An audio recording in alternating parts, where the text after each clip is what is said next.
आज हम आपके सामने फिर से पेश हो रहे हैं एक ऐसे कार्यक्रम को लेकर जो आपका हमारा सबका पसंदीदा है, जिसका नाम है वो दिन भी कितने प्यारे थे, ये दिन भी कितने प्यारे हैं। दर्शकों, आज तक हमने जो कहानियाँ आपके सामने पेश की है, आज की कहानी उनसे भिन्न है। छत्तीसगढ़ में स्थित राजनांदगांव सेवा केंद्र की संचालिका पुष्पा बहन जी की जैसे बचपन से ही मीरा कृष्ण की भक्त थी, ऐसे हमारे पुष्पा दीदी जी भी बचपन से श्री कृष्ण की ही भक्त थी। कृष्ण की भक्ति का फल उनको ये मिला कि बहुत कम उम्र में ही उन्हें भक्ति का फल ज्ञान मिला। तो आइए हम स्वागत करते हैं पुष्पा दीदी का और जानते हैं कि उनके जीवन नैया ने कब कब कैसे मोड़ लिया।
आइए बहन जी से ये प्रश्न पूछते हैं कि उनके परिवार वालों ने कब और कैसे उनको सहयोग दिया। बहन जी, आपको भक्ति छोड़ करके ईश्वरीय ज्ञान कैसे मिला? ईश्वरीय ज्ञान ने मैं बचपन से ही हमारे इस परिवार में हमारे आदरणीय मामा जी ज्ञान में चलते थे, तो उनके द्वारा हमें ज्ञान मिला। और हम तो तीसरी में ही थे, तो तीसरी में ही उनकी जो भगवान की, शिव बाबा की बातें सुनाते थे तो मुझे बहुत अच्छा लगता था। तो हमारे लौकिक परिवार में, लौकिक घर में लक्ष्मी नारायण का फ़ोटो लगा था, और वैसे तो पूरे चित्र प्रदर्शनी थी, परंतु उनमें से जो लक्ष्मी नारायण का जो फ़ोटो था उसको देख के मुझे बहुत ही अट्रैक्शन हुआ और मुझे अंदर से लगा कि मैं ही थी ऐसी लक्ष्मी और मुझे ऐसा बनना है। वो बात मुझे अंदर से इतने लग गई और मैंने फिर फैसला किया कि मुझे भी ऐसा बनना है। कृष्ण की भक्ति मैंने बचपन से ही की है, और श्री कृष्ण की भक्ति जो करती थी तो मुझे बहुत प्यार का अनुभव होता था, बहुत अच्छा लगता था और बहुत ही सुख का अनुभव होता था। श्री कृष्ण के प्यार में मुझे बहुत ही आनंद आता था। दीदी जी, मैं आपसे प्रश्न पूछना चाहूँगी कि ज्ञान मिलने के बाद से ही आपने क्या ये ठाना था कि एक दिन आप समर्पित हो जाएंगी? क्या बाहरी दुनिया के आकर्षण ने अपनी तरफ खींचा? बाहरी दुनिया के आकर्षण ने मुझे बिल्कुल नहीं खींचा। मुझे महसूस होता था कि मेरे कोई ऐसे पूर्व जन्म के संस्कार है जो मुझे इस आध्यात्मिकता की ओर ले जा रहे हैं, ये मुझे अंदर से महसूस होता था। लौकिक परिवारों ने हमें सहयोग दिया कि हमारे बहुत अच्छे संस्कार डालने में, अच्छा बनाने में, बाहरी वातावरण के संग से बचाने में उन्होंने हमें बहुत सहयोग दिया और राजयोग का अभ्यास करने में हमें प्रेरणा देते रहे। बहन जी, हम आपसे ये प्रश्न पूछना चाहेंगे कि ईश्वरीय ज्ञान में 4 सब्जेक्ट होते हैं, इसमें से कौन से सब्जेक्ट ने आपको प्रभावित किया? मुझे 4 जो सब्जेक्ट है, ज्ञान, योग, धारणा, सेवा, चारों में से मुझे योग पर विशेष अटेंशन रहा। और वो आकर्षित किया। दीदी जी, हम आपसे ये प्रश्न पूछना चाहेंगे कि भगवान से आपने क्या वरदान लिया? माउंट आबू गई थी तो परमपिता परमात्मा शिव बाबा ने, बाप दादा ने मुझ आत्मा को वरदान दिया कि जो कार्य आज तक किसी ने नहीं किया वो कार्य बाबा आपके द्वारा कराएंगे। तो ये सुनकर के मुझे बड़ी खुशी हुई। बहन जी, आपके ईश्वरीय ज्ञान में प्रेरणा स्रोत कौन कौन रहे?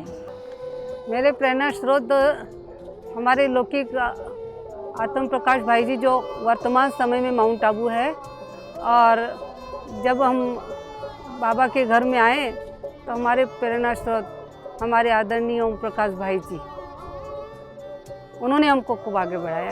कमला दीदी, उन्होंने हमको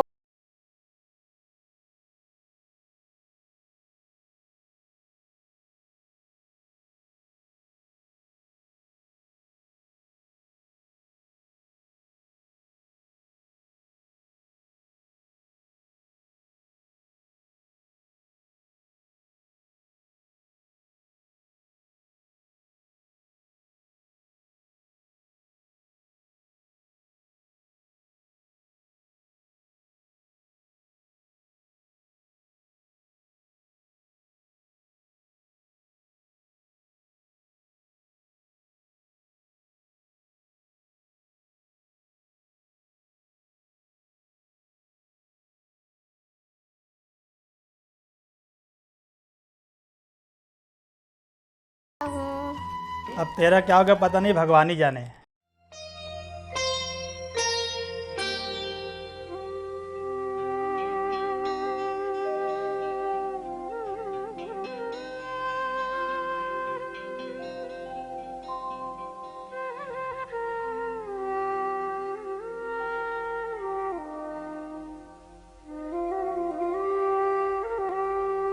बचपन में देखे हुए सपने हकीकत कम और सपने ही रह जाते हैं, क्योंकि उन सपनों को साकार करने के लिए परिवार का सहयोग होना ज़रूरी होता है।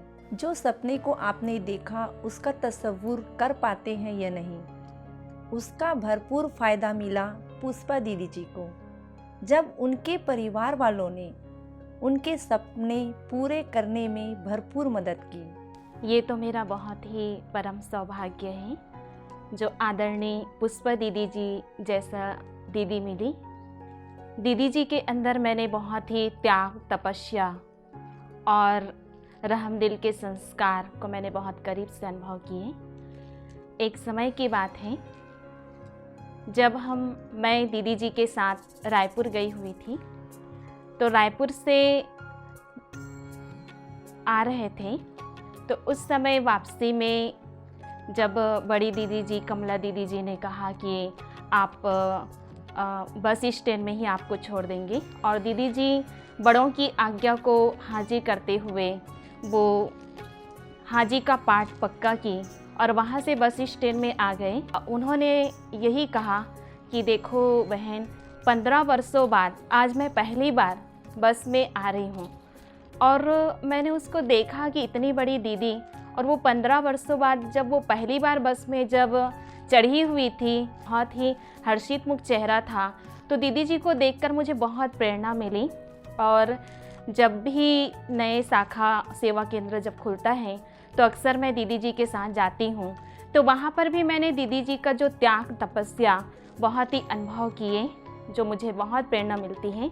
और दीदी जी को देख कर के मुझे मन में यही लगता है कि मैं दीदी जी जैसे सेवा करूं और दीदी जी की सानिध्य में, उनके आशीर्वाद में आगे बढ़ते रहूं। यहाँ के समाज में एक अपना प्रमुख स्थान बनाए हुए है, विशेषकर कि भारतवर्ष में जो धर्म के प्रति एक जो व्यापक एक आक्रोश, एक गलत अवधारणा जो बन रही है, उसके बीच रह करके भी प्रजापति ब्रह्म कुमारी ने एक अपना नया आयाम खड़ा किया है, एक अपना संवेदनशीलता लोगों के प्रति, जागरूकता लोगों के प्रति पैदा की है। निश्चित रूप से ये बहुत ही तारीफ़ काबिल है।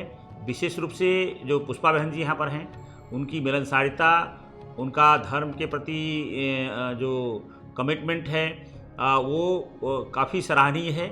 उनके प्रयासों का परिणाम है कि यहाँ पर समाज के अंदर विभिन्न संवर्ग प्रजापति ब्रह्म कुमारी से जुड़े हुए हैं, और बहन जी के माध्यम से लोगों को एक दिशा निर्देश, लोगों को भी जागरूकता फैलाई जा रही है और जो उनके लिए विशेष रूप से एक सराहनीय कदम है, संस्था के लिए सराहनीय कदम है। पुष्पा बहन जी जैसी अन्य बहनें अगर हमारी इसी तरह का कार्य करती रहें तो निश्चित रूप से प्रजापति ब्रह्म कुमारी समाज को जो अपेक्षा है वो सही दिशा निर्देश दे सकेगी। मैं एक साधारण गरीब परिवार में जन्म लिया था और जब मैं 8 साल के था तो मेरे पिताजी ने शरीर छोड़ दिया। तो मुझे मेरे जीवन में बहुत निराशा आ गई। फिर मैं धीरे धीरे अपना आगे बढ़ता गया। फिर जब मैं लगभग 19 साल के था तब मुझे बाबा का ज्ञान मिला और आदरणीय दीदी जी का परिचय हुआ और दीदी जी के साथ रह करके मुझे बहुत आत्मबल मिला और दीदी जी का आशीर्वाद जो मिला मुझे उसको मैं इस जन्म में नहीं चुका सकता। उस ऋण को चुकाने के लिए मुझे कम से कम 1 जन्म और लेना पड़ेगा। ये आदरणीय दीदी जी का बहुत बड़ा मेरे लिए आशीर्वाद था। पुष्पा बेटी आओ जरा। जी नाना जी। बैठिए। पुष्पा बेटी पढ़ाई लिखाई तो ठीक है, अच्छा पढ़ाई लिखाई कर ली, आगे क्या विचार है, क्या करना चाहते हो? जी नाना जी, बस अब सोचा है कि यज्ञ का सेवा करना है, बाबा का और आपका नाम वाला करना है। मैं पूर्व जन्म में भी ब्रह्म कुमारी थी और ब्रह्म कुमारी ही बनकर रहूँगी। यज्ञ सेवा करना है, समर्पित रूप से जन जन तक प्रभु संदेश पहुँचाने की ही सोचा है। पीछे मुड़कर तो नहीं देखेगी ना? एक बार जो सर डाल दिया सो डाल दिया, पीछे मुड़कर देखने की क्या बात है। एक बार भगवान का बनने की सोच ली सो सोच ली, अब तो बस ईश्वरीय सेवा में जब जीवन समर्पित करना ही है। बाबा का हाथ तो नहीं छोड़ेगी? जी नहीं, मैं बाबा की ही हूँ, बाबा की ही थी और बाबा की ही बनकर रहूँगी। मैं समर्पित रूप से जन सेवा करूँगी और ब्रह्म कुमारी ही बनूँगी। मैं कितना सौभाग्यशाली।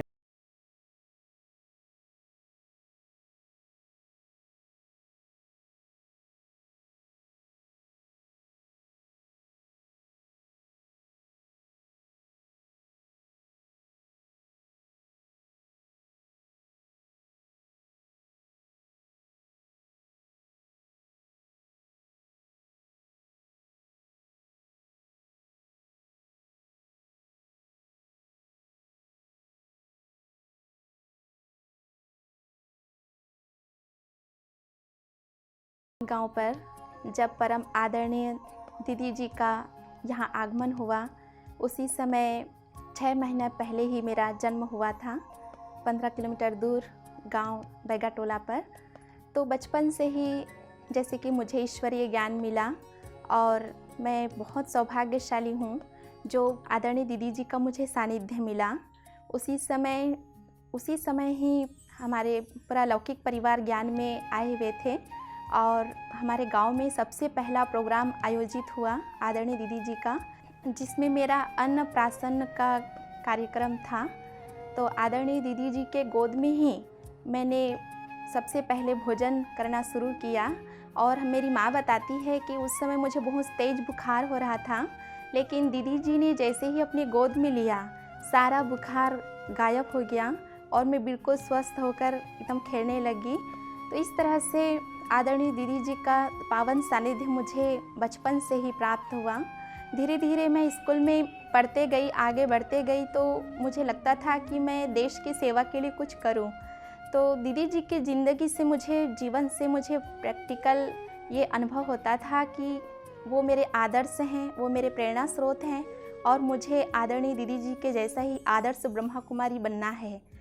तो मैंने साकार में मम्मा बाबा को तो नहीं देखा, लेकिन दादी प्रकाशमणि जी को मैंने देखा। तो मैंने अनुभव किया कि अपनी आदरणीय दीदी जी में दादी प्रकाशमणि जी की छवि मुझे नज़र आती हैं।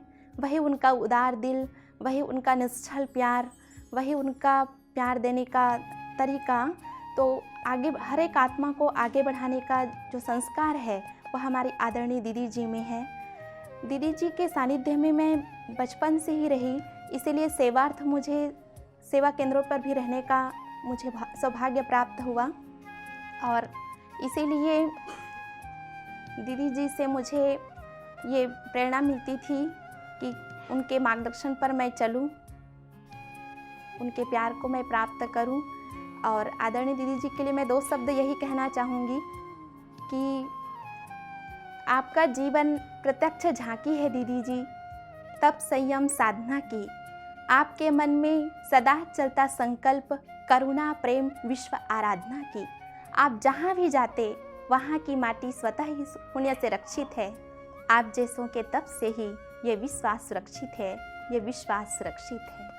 प्रजापिता ब्रह्मा कुमारी ईश्वरीय विश्वविद्यालय एक ऐसी संस्था है जो काफ़ी लंबे समय से राजनांदगांव में सेवा का कार्य कर रही है। इस संस्था से काफ़ी लंबे समय से जुड़ने का सौभाग्य मिला है। पुष्पा बहन जी के नेतृत्व में यहाँ पर शांति और स्वास्थ्य की दृष्टि से बहुत सारे लोगों को लाभ मिलता है। मैं इस संस्था के उज्जवल भविष्य की कामना करता हूँ। यहाँ आए और बहन जी के सानिध्य में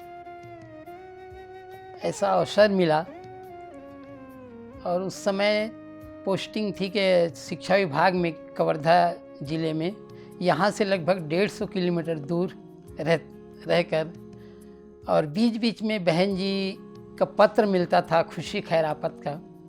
तो ऐसा अनुभव होता था कि बाबा अपने साथ है और दूर रह कर के भी बाबा ने हमको ये जीवन सरल कर दिया।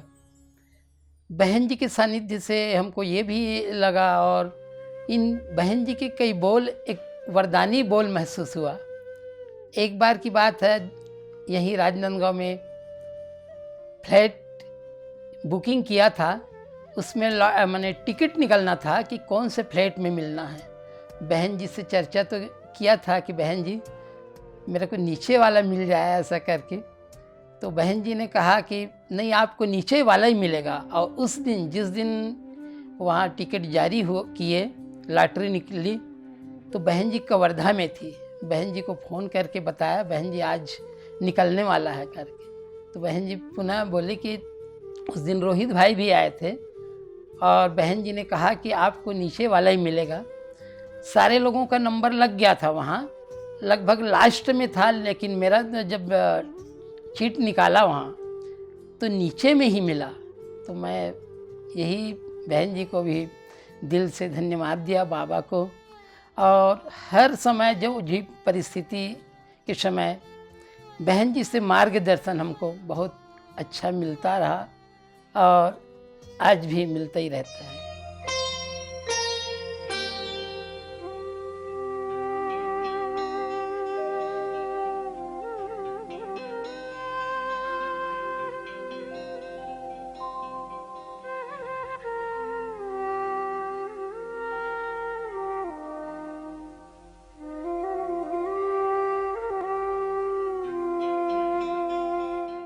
पुष्पा बेटा, आपका लक्ष्य क्या है? क्या बनना चाहती हो? क्या करना चाहती हो?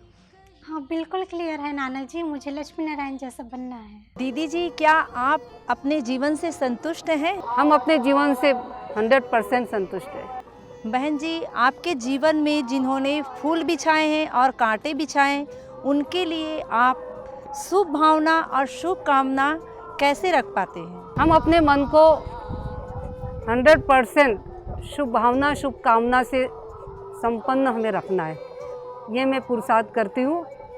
और जो भी मेरे संपर्क में संबंध में आते हैं, सवेरे सवेरे अमृत वेला भी सारे विश्व की आत्माओं को शांति का, पवित्रता का, आनंद का, शुभ भावना का हम सकाश देते हैं। हमने यहाँ आकर के सिखाया कि एक तो आत्मानुभूति, परमपिता परमात्मा की याद में रहना, ये तो सिखाई, परंतु कैसे ज़्यादा से ज़्यादा विश्व की आत्माओं को शांति का, पवित्रता का शुभ संदेश हमें देना है, ये हमने सीखा और यही हमारा लक्ष्य है। दीदी जी, अभी आपके जीवन का मकसद क्या है? अब हमारे जीवन का लक्ष्य एक ही है कि हम उस परमपिता परमात्मा की याद में डूबे रहे और विश्व की आत्माओं को शिव बाबा का संदेश सर्व को मिलता रहे।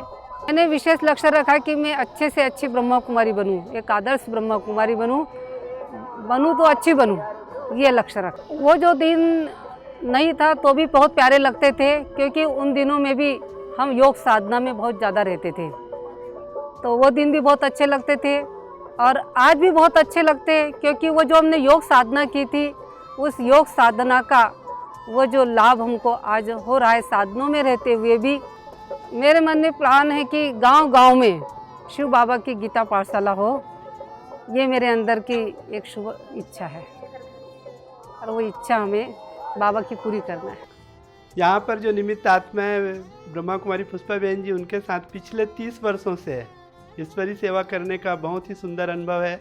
ऐसे लगता है कि सचमुच परमपिता परमात्मा शिव बाबा ने हम बच्चों के लिए उनको हमारे निमित्त बनाया है और उनकी पालना में पलकर हम रोज़ नई उमंग उत्साह से भरपूर हो जाते हैं।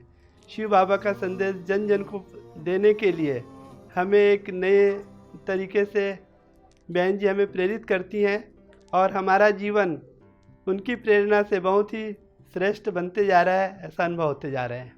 मैं बहुत सौभाग्यशाली हूँ जो बचपन से ही दीदी जी का सानिध्य मिला। जब मैं छोटी थी तब से ही दीदी जी मुझसे पूछा करती थी, ब्रह्मा कुमारी बनेगी? उस समय तो मैं कुछ नहीं बोलती थी, चुप रहती थी, लेकिन वो बचपन में दीदी जी का डाला हुआ बीज ही है जो आज मैं सचमुच में ब्रह्मा कुमारी हूँ। जब शुरू में मैं सेंटर पे आई तो सब मुझसे पूछा करते थे, माँ पापा की आपको याद आती है? क्योंकि मैं घर में अकेली बेटी हूँ। तो देखो दीदी जी ने इतना स्नेह और प्यार दिया कि सचमुच में उस माँ पापा की आज याद नहीं आती। एक बार की ही बात है, जब ज्ञान सरोवर में दिवाली थी, हम लोग भी वहीं थे, दीदी जी भी साथ में थी। तो जैसे बहुत वहाँ भीड़ थी, हाल में बैठने की भी जगह नहीं थी।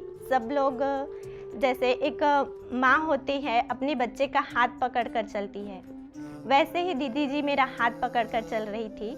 और दूसरे सेंटर से भी और बड़ी दीदियाँ थी, उन लोगों ने कहा दीदी जी को कि इनको छोड़ दो, छोटी बहनों के साथ आ जाएगी। लेकिन दीदी ने उनको कहा कि नहीं ना, छोटी है, अकेली है, कहाँ जाएगी भीड़ में, मेरे साथ ही रहेगी करके दीदी ने मेरा हाथ नहीं छोड़ा। उस दिन लगा कि देखो सचमुच में माँ कैसे होती है ना, इतने भीड़ है, अकेली है करके, छोटी है, नहीं छोड़ूंगी करके वो बड़ों से भी मेरे लिए क्या कर ली, मतलब लड़ ली। और मैंने भी कहा कि नहीं दीदी सचमुच में आप जाइए करके, लेकिन दीदी ने कहा तो चुपचाप रहा, चल मेरे साथ करके दीदी अपने साथ ले गई। तो देखो मैंने दीदी जी नहीं बल्कि दीदी के रूप में एक माँ को पाया है। और दीदी के लिए एक छोटा सा शब्द कहना चाहूँगी, दूध में चावल मिलने से उसे खीर कहते हैं, वैसे ही हमें दीदी जी मिले उसे तकदीर कहते हैं। बड़े ही तकदीर से हमें ऐसी दीदी जी मिली है और मैं ऐसे दीदी जी का बहुत तहे दिल से धन्यवाद करती हूँ और बाबा का भी बहुत बहुत शुक्रिया करती हूँ। तो दीदी जी जब प्रदर्शनी लगाने के लिए गए थे तो जैसे ही मैं दीदी जी को देखी तो मेरा एक ही संकल्प था कि मैं कुछ भी नहीं जानती थी, लेकिन मुझे लगा कि नहीं, मुझे दीदी जैसा बनना है। मैं दीदी जी से बात भी नहीं की थी, ऐसे रोज़ मैं जैसे मुरली सुनने के लिए जाती थी, फिर दीदी मेरे से बातें की, लेकिन कभी भी मुझे वो दीदी जी से कभी डर नहीं लगा। तो ये चमत्कार हुआ कि जैसे ही मुझे 2 साल बस हुआ था ज्ञान प्राप्त किए, और दीदी जी ने मुझे इतना जो प्यार दिया कि घर में तो कोई ज्ञान में नहीं चलते हैं, लेकिन दीदी जी ने मुझे सेवा के लिए ऑफ़र किया और बाबा के घर में मैं समर्पित रूप से मैं सेवा में उपस्थित हूँ। 2011 में मुझे ज्ञान प्राप्त हुआ और जैसे मैं पढ़ाई की, रिजल्ट भी नहीं आया था और मैं बाबा के घर में सेवा में उपस्थित हो गई। दीदी जी की इतना जो पालना मिली कि जैसे मैं दीदी जी के पास थी तो दीदी जी मुझे कहीं भी अगर सेवा केंद्र पे भेजते थे तो दीदी मुझे बुला लेती थी। दीदी जी का जो स्नेह है, जो प्यार, लोग तो कहते थे कि जो दादियों का, जो ब्रह्मा बाबा का हमने पालना लिया है। मैं तो यही कहती हूँ, सबको यही सुनाती हूँ कि मैं बाबा को कहती थी कि बाबा हमने तो आपका जो पालना नहीं लिया, लेकिन दीदी ही हमारे लिए बाबा है। इतना जो प्यार करते हैं दीदी में, हम बाबा को देखते हैं। इतना बड़े होते भी हमारी दीदी इतना जो निरहंकारी है, इतना वो सेवा भाव जो रखते हैं, कभी हमारे ऊपर कभी आँच नहीं आने देता। एक बार की घटना है, अभी होली के समय था, सब लोग हम बिजी थे, सभी जो बहनें आने ही वाले थे सभी लोग तैयारी में बिजी थे। एक दीदी साफ़ सफाई में जुटे हुए थे और मैं किचन तरफ काम कर रही थी। दीदी जी देख रहे थे कि सभी बहनें 2-3 बहनें हैं लेकिन सभी बिजी हैं, लेकिन अभी बहनें लोग आने वाले हैं। अब तैयारी हुई नहीं, उनके लिए बेडरूम भी तैयार करना है। लेकिन हमारे जो दीदी जी इतना जो निरहंकारी, इतनी बड़ी हस्ती, और वो झाड़ू ले करके वो झाड़ू लगाने के लिए भिड़ गई। हम उनको बोले कि दीदी रहने दीजिए ना, हम लोग करेंगे, लेकिन दीदी बोले आप लोग तो बिजी हो ना। ऐसे कई सारी जो सेवाओं में किचन में भी रहती हूँ तो दीदी जी हमारी वो इतना उनको इंटरेस्ट है कि हर चीज़ में वो सेवा में हाथ बटाते। हमको ये नहीं लगता कि हमारी दीदी जी बड़े हैं फिर भी ये करते हैं, लेकिन वो इतना हमको प्यार करते हैं और एकदम सेवा में वो समर्पित रूप से हमारे लिए बहुत ही हम लक्की हैं जो हमारी दीदी जी ऐसा जो हमको सौभाग्य से मिला। इनकी सादगी, सरलता, पवित्रता को देखकर हर कोई मंत्रमुग्ध हो जाता है। जो भी इनके संबंध संपर्क में आते हैं इनके गुणों को धारण करने की हमेशा कोशिश करते हैं। इंग्लिश में कहते हैं ना, action speak more than word, अर्थात शब्दों से ज़्यादा श्रेष्ठ कर्म होता है और हमारे कर्मों से ही हमारी पहचान होती है। तो आज ये हमारा सौभाग्य था जो इतनी श्रेष्ठ आत्मा की जीवन कहानी से हमारा परिचय हुआ और हम ज़रूर इनसे बहुत कुछ सीखे हैं। इसी आशा के साथ अपनी वाणी को विराम देती हूँ। नमस्कार।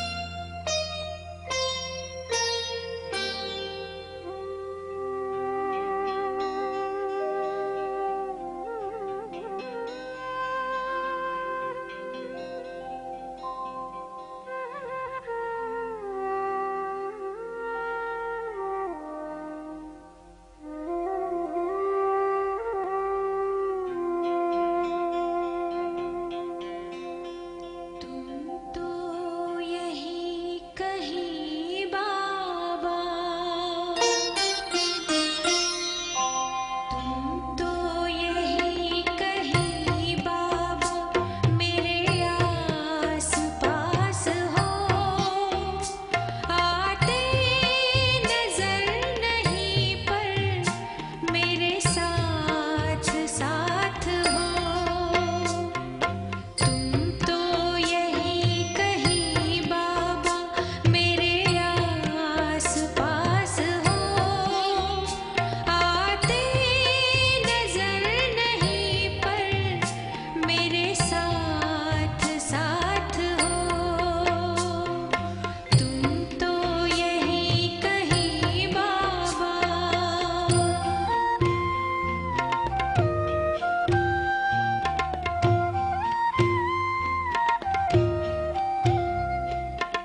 तुम तो